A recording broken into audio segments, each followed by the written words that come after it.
France is in shambles right now. In fact, it's gotten so bad that some are saying that this could be the end of the Fifth Republic. So what exactly happened and how has it gotten to this point?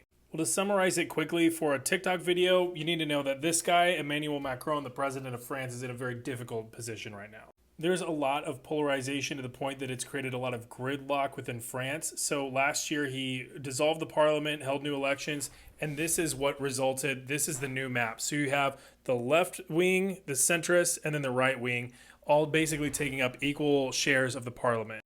And you might think, heck yeah, that means everybody's represented. That's not a bad thing, right? Well, not quite. That really right now functionally means that nothing is getting done in France. And while this current constitution, the Fifth Republic constitution as it were, since the 1950s, grants the president more executive authorities, it basically puts a lot of checks and balances and ties the president to the parliament. So if the parliament is not doing anything, then by default, the president can't really do much either. Now, this becomes a huge issue whenever you factor in France's absolutely astronomical debt and budget deficit. And a huge cause of both of those is the pensions, healthcare, and other social programs that really suck up a lot of government spending. In fact, this footage that you're seeing behind me is from protests over the past year across France, protesting some of the government reforms that have repealed back some parts of the pension, some parts of healthcare, and it's not popular at all. Basically, France is stuck between a rock and a hard place where either they go after the deficit and the debt and they target social programs and pull those back and that causes a social uproar,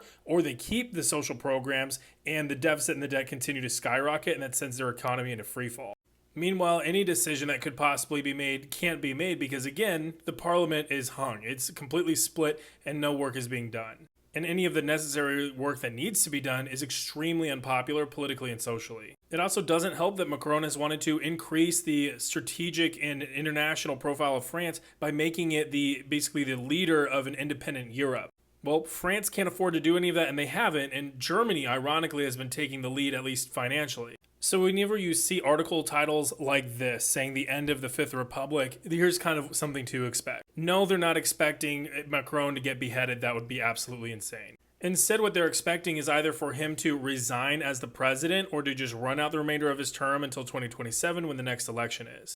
But the main thing, the key part to ending the Fifth Republic would be constitutional reform. Basically giving, the president or the parliament more ability to act whenever it is completely split as it is today.